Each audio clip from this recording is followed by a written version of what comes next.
What's going on This is YBE. in the house? We are back. We shot a video last week, and we were talking about We're talking about it's no shame. It's no shame if you need to move back to the country that you exactly. resided in. Yes, If you moved abroad, there's no shame. Big shout out to the people who did move and live in different countries. absolutely. And in that particular video, we discussed, well, we said that we were going to be holding a webinar because we came up with an idea of how we can help other people and It was a master plan that we were thinking of, and we wanted to include the people who may want to be interested or who want to help. exactly people who like to help other people, Yeah. basically. Hmm. So this is kind of like a follow-up from that particular video. We had a bunch of people say that they wanted more info, and so now we have the dates of the different webinars, and when you can be able to jump on a webinar. But first we wanted to talk about Puerto Rico Yeah. within itself. Yeah. Okay. And So we had, like, when we first got to Puerto Rico, we were doing videos, and obviously before the hurricanes and what happened to us there.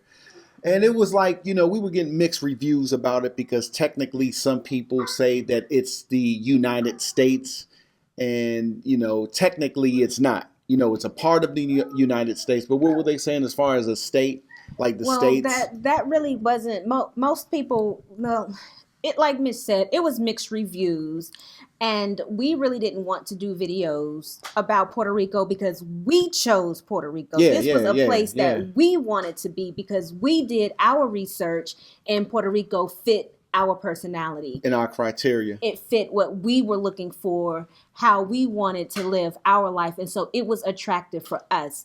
We wasn't necessarily doing the video to convince anyone else to move to Puerto Rico. Exactly. Like when we were doing the other places Like like Medellin, Costa Rica, exactly. those were places that we wanted to put on blast because it's out of the country. They were actually living abroad in a different country.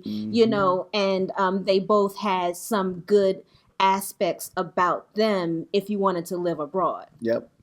Puerto Rico was a place that we chose, that we wanted to live. And the comments were basically like, that was the worst place you could have gone. And, they're racist out there, or just anything that the economy is. I mean, it was like we were doing, like, as if we were explaining to them, or we're doing a video as if we were trying to please our audience as the place that we chose, and that wasn't our point of view. And this is what I'm saying to people who move and do vlogs or blogs, and you decide to move to a different country, do it because you want to do it. So we chose Puerto Rico, and basically we could have chosen any island outside of the United States that's still a part of the United States. We could have technically, Hawaii is a state. Exactly. And when we say part of the Hawaii United States, it is a part of the United States, whether it's a U.S. territory, whether it's a U.S. Commonwealth, or whether it is a state, it is still a part of the United States. Yes. That's all we're saying when we say it's a part of the United States. Yeah. We're definitely not saying that Puerto Rico is the United States, is a state within the United States. So are we clear on that? I hope so, because we get comments all the time about it's not a state in the United States, and no one ever said that it's a state. Yeah. But we could have chosen Hawaii, the state, as an island of the United States to move to. But we chose Puerto Rico because of some of the benefits that are attached with living in Puerto Rico. And so the reason that we weren't necessarily doing videos originally when we were in Puerto Rico, because we weren't trying to convince other people to see what we saw in Puerto Rico. So we had the mixed views of people not wanting us to be there, but we also had people questioning and asking us, well, what's the government like? But you're right. But at that time, your mother's situation, and we really didn't want to go into the state. So that was something that we considered as Puerto Rico, something that's a little bit outside the states, but we can get to the states at that time. Exactly. That's true as well. When we were in Colombia and we were doing our research on Puerto Rico, there were some things that stood out to us and that really, fit our personality and what we were looking for. Because one of the main things, even though we're YBE, young Black expats, and we were, really getting the high kind of moving from country to country and experiencing different people and cultures and, living in different areas. We're really not young. No. We're at the age where you have to start planning ahead. We can country hop and do all of these different things, have a good time and, have the experience. But at some point you want to, choose a country or a place where you can purchase a property, have your home base, have your place that you consider home, and then you can, travel right, abroad. Go 6 months here and then come back to your home. Go 3 months over there and then come back to your home. And that was one of the things that we were kind of looking for too. Is when we were in Costa Rica wasn't necessarily a place that, in my opinion, and I think Mitch kind of felt like this too, that the cost of living was more than what we thought in Costa Rica. Yeah. And to us, property is overpriced in Costa Rica. I'm sorry, in Costa Rica. Yeah. And then when we got to Medellin, it was the same thing. Properties are a good price, but we love Medellin. The thing about Medellin is real estate. It's that real estate renting, man. It's real suspect. It's tricky. It's real sus, and it turned us off because we want to give you the information on how to live there, but at the same time, that real estate, they need to do better with that. One of those places that even the locals tell you to be careful in terms of trusting people. I remember when we were there, we weren't even there for 3 or 4 days. And so when I went to, I believe I went to get some pizza around from the hotel, and the guy was from Colombia, but he was from New York. He was like, "Hey man, what's going on? You from the States?" He knew I was from the States. He was like, "Yeah, I lived in New York, Jersey. I'm here right now." And I told him I'm about to go ahead and look for a place. And he was like, "You know what? I know my people." He said, "Watch out for them." He said, "I know my people. Just watch out for them." He said, "Don't trust nobody." He was like, especially dealing with real estate. So that always stuck in the back of my head until we experienced those things for ourselves. And then also in the hotel, his last name was Black, but he has a vlog, and if I can find it. We met him at the hotel too. He was a white guy. Yeah, we met him at the hotel, and he was talking about Cartagena. Well, after he gave us his vlog and his website and we checked it out, I was reading one of the articles on there, and he had gotten scammed out of $100,000 cash from buying a property. And it was this elaborate scheme where they went, he couldn't even figure out if the bank was involved. That's how it is there. And so you have to be very careful. So that kind of threw us off on even wanting to purchase property in Colombia. But after we experienced, as far as how the renting go and how the money goes with the rent, and a couple of people that lived at that in Medellin had problems with the renting or real estate issues with the locals. So that just threw a wrench in a bad taste in our mouth as far as Medellin. But we love it.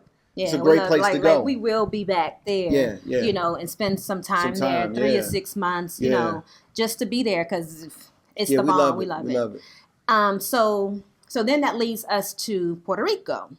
And so when Puerto Rico came on our radar, and, we were really looking forward in being in a place where we didn't have to worry about visa requirements or passports every 3 months, like Costa Rica. We had to, hop the border. And then in Colombia, we had to pay, I think it was $2,300 or something like that every year for our visas to renew the visa. Puerto Rico became attractive for those reasons, but also for some reasons that we're going to share with you now. And then we'll talk to you about what our master plan is or how we can help other people. So, one of the, so we're going to go over one of the things that that really struck our interest as far as Puerto Rico. So in Puerto Rico, in terms of homeschooling, because we're very interested in homeschooling Sila, and if we have any other children, homeschooling, to do so. Yes. I mean, you can understand right after all the news and what's going on. Yes, here in the United States, where you really have to hold your breath when you send your children to school. Yeah. And so we really love the fact that Puerto Rico declares homeschooling a parent's fundamental right. Yes. And that is so attractive to us that that if that was all Puerto Rico had to give, that was a one huge. Exactly. They really just look at it like it's up to the parents to decide how you want to school your children. And you can go, we're going to have the links to these different things that we talk about here, just so you can go and do your own research. And the other thing that we found out about Puerto Rico was that you do not have to pay property tax on your primary property. Now, go ahead. Now, when we actually say this, it's some stipulations to it, okay? We had to do our research. And we have to do our research to get you some good information. And like Donna said, we're going to have all the links that you can go ahead and read what we're saying. But as far as the taxes on personal properties, which is great, but it has to be valued less than $150,000, and it has to be your property, your personal property. Exactly, your primary property. Yeah, primary. Exactly. So your home you could pay whatever for your home. You're not talking about the cost of your home. We mean the value of your primary property, and that alone just saves a lot of money. Just think of the personal property, the property tax that you pay on your residence here in the United States. So that was attractive to us. Yeah. Another thing, and we didn't learn this until after we got to Puerto Rico, because we were in a Uber or something, and one of the guys was saying, he was speaking completely Spanish, and he was saying that he paid less than $200 annually for his auto insurance. Car insurance. And I was like, I must not have understood his Spanish. He was so happy, and I was like, oh, man, full coverage. Full coverage. I think he had full coverage, but I couldn't believe it. And I just wrote that off as I did not understand what he said, and I just left it at that. But then we spoke to another gentleman who mentioned the same thing. It was as if we needed to hear it, because about a week later, another gentleman was like, auto insurance is less than $200 here for full coverage. That is crazy. So that was really, really, that alone is crazy. Yeah. And made us want to get a car. I'm telling you, right? And we purposely decided not to get a car when we first got to Puerto Rico. We decided not to buy we just furniture. Want to take everything slow. Like we said, that was the time where, we wanted to, we liked Puerto Rico, but we wanted to be there as far as if we needed to go to the States. And also we didn't want to commit to anything, because the other countries that we moved to, we immediately go in and we go buy furniture. We go in, we just wanted to go slow. We went and found in Puerto Rico, we went and found a little apartment, a small 1-bedroom apartment. It was furnished. And it was just really good for us. And then we wanted to decide, well, do we want to stay? If we'll stay, then we'll get a house. We'll go ahead and buy furniture. Yeah. We'll get a car and all of those things. Yeah. And so those were some of the main things that really attracted us to Puerto Rico, aside from the obvious. Because another comment, this girl was like, she said, well, the beaches and stuff are nice, but what about this and that and this? And for us, beach life. So what she was like this and that and this. What was she saying? Well, she was just basically saying, because at that point we were not trying to convince people to come to Puerto Rico. Yeah. We were showing them the beaches. And she was like, well, the beach is nice, but what about the health care? What about medical care? What about this? What about that? And again, we wasn't trying to convince you to come, but beaches for us is huge. It's huge. After you go to Colombia, which they do have nice beaches there, but after you get, like we saying, you'll get hounded. It's not a place really to relax unless you go to like the island. What is it? San Andres. Yeah, San Andres, or somewhere where it's private. But if you decide to go to the beach in Colombia, you are going to get hounded. Bad. And for us, beaches are important to us because we work from home. Yeah. We're always at home. So we want to go and relax. We go to the beach. Yeah. So a beach environment for us, we want the beautiful waters that it has, and Colombia, the water was cold. I never could find any warm water, but in Puerto Rico, the water is so beautiful. It's warm. It's clear. No one hounds you. I mean, everything is just beautiful. Yeah. And so, aside from us loving the beach, one of the best beaches ever. Yeah. Ever. Yeah, even it's top 3. Even in Costa Rica, to me, the beaches in Puerto Rico are better than even in Costa Rica. Like, just. It was just, Beautiful. So what's important to us, again, some other people may not even, attach or align themselves with things that are important to us. But so I just wanted to point those out. There are some, you can start Googling and some things about Puerto Rico that are important to you, and there are some other things, but of course. The property, houses. So they're not bad, and also like as far as the houses and the properties, right? We were looking at the properties before the hurricane, and unfortunately, they predicted within 4 years. And big shout out to the people that are from the island of Puerto Rico. We, our hearts is out to you because we were in there with you. Exactly. As far as people that had their homes the rest of their life for 40, 50 years, that they believe in family, they believe in their homes, and they had to leave. Yeah. They had to leave. And so they're predicted right now that 750,000 people are expected to leave the island of Puerto Rico in the next 4 years. Exactly. Which is unfortunate. And if you do know some locals from the island, or if the locals, or if you're Puerto Rican and you're listening to this episode, please get in contact with us because we do have a solution too. So we really want to talk to you as well.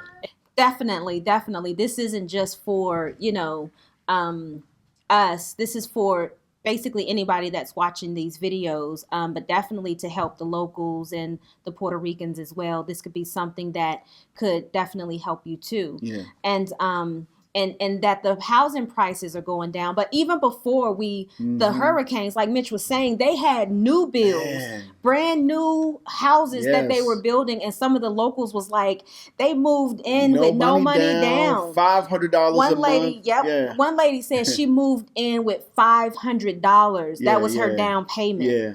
And her mortgage was less than $500. So aside from those things that we mentioned, of course, the agriculture there, the soil, just throw some seeds in the ground, beautiful fruit trees, fruit everywhere. You can grow your vegetables. Yes.